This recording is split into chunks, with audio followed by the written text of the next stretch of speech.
Сәлем достар, бүгін сіздермен бірге «Как сказать возраст» тақырыбын талқылайтын боламыз.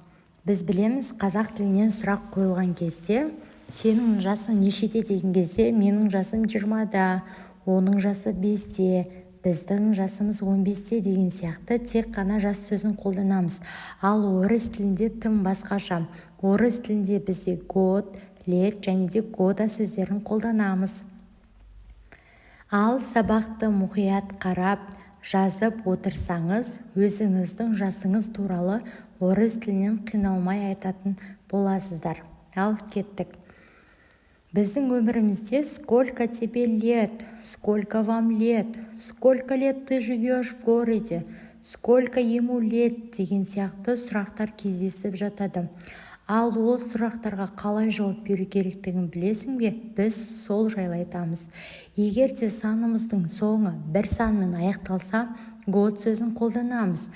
Ал 2, 3, 4 санмен аяқталса, года сөзін қолданамыз. 5, 6, 7, 8, 9, 10 және 10 мен 20 аралығындағы сандарға және 30, 40, 50, 60, 70, 80, 90, 100-ге біз лет сөзін қолданатын боламыз. 21 год, 31 год, 41 год, 51 год, 61 год, 71 год. Міне, осы жердегі сандарды көрсеңіздер болады, барлығының соңы бір санмен аяқталып тұр, сондықтан да біз год сөзін қолдандық. Сұрақ сіздерге: 11 лет бола ма, әлде 11 год бола ма? Соны талқылайық. Дұрыс жауабы 11 лет. Себебі 11, яғни 11 деген ол жеке өзі бір сан.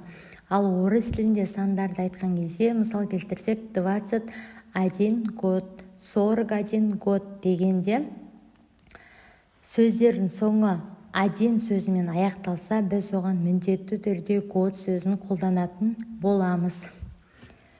22 года, 43 года, 34 года, 72 года. Яғни сандарымыздың соңы 2 және де 3 және 4 сандармен аяқталған жағдайда года сөзін қолданатын боламыз.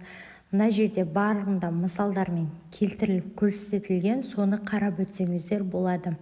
Санның соңы міндетті түрде 2, 3, 4-пен аяқталу қажет. Келесі: 11 лет, 12 лет, 30 лет, 20 лет және 40 лет, 80 лет және 100 лет. Яғни осы сандарымыздың барлығына біз лет сөзін міндетті түрде қосатын боламыз. Сұрақ қойылғанда есімдіктер қалай ауысады? Яғни қазақ тілінде сұрақ қойылған кезде менің жасым 8-де, сенің жасың 9-да деп айту үшін орыс тілінде басқаша болып ауысады. Кеттік.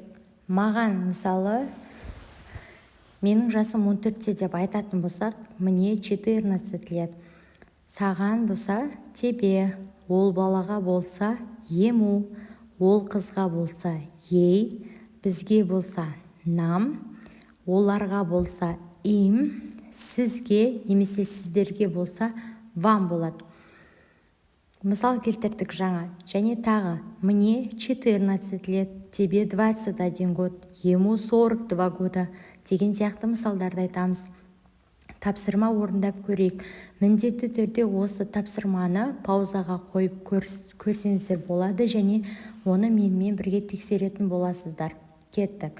Мне 22 года болады, себебі 2 санмен аяқталып тұр. Моей маме 48 лет, себебі 5 пен 10 санның аралығында бізде лет қолданамыз. Моему папе 64 года, яғни 4 санмен аяқталып тұр, сондықтан года сөзін қолдандық. Келесі: у меня есть собака, моей собаке 7 лет болады. Жаңағы 5-тен 10 санына дейінгі аралықта бізде лет қолданамыз. Және 10 мен 20 сан аралығындағы сандарға барлығына лет қолданамыз. 2, 3, 4-ге года, ал 1-ге год сөзін қолданамыз. Келесі тапсырма. У меня есть лучший яғни младший брат, ему 1 год болады. Дұрыс, бір санмен аяқталса год қолданамыз. Моей бабушке 53. 3 санмен аяқталып тұр, сондықтан да бұл жерге біз года сөзін қолданамыз. Например, сколько лет ты живешь в городе? Я живу в городе 8 лет болады. Тағы бір рет қайталайық. Егер бір санмен аяқталса год, 2, 3, 4 санмен аяқталса года, 5-тен 100 аралығындағы лет. Сабақ түсінікті болса өте қатты қуаныштымын. Біздің арнамыздан алыстамаңыздар, себебі біздің YouTube каналымызда ағылшын және орыс тіліне арналған, яғни үйренуге арналған неше түрлі видео сабақтар, сөздіктер беріледі.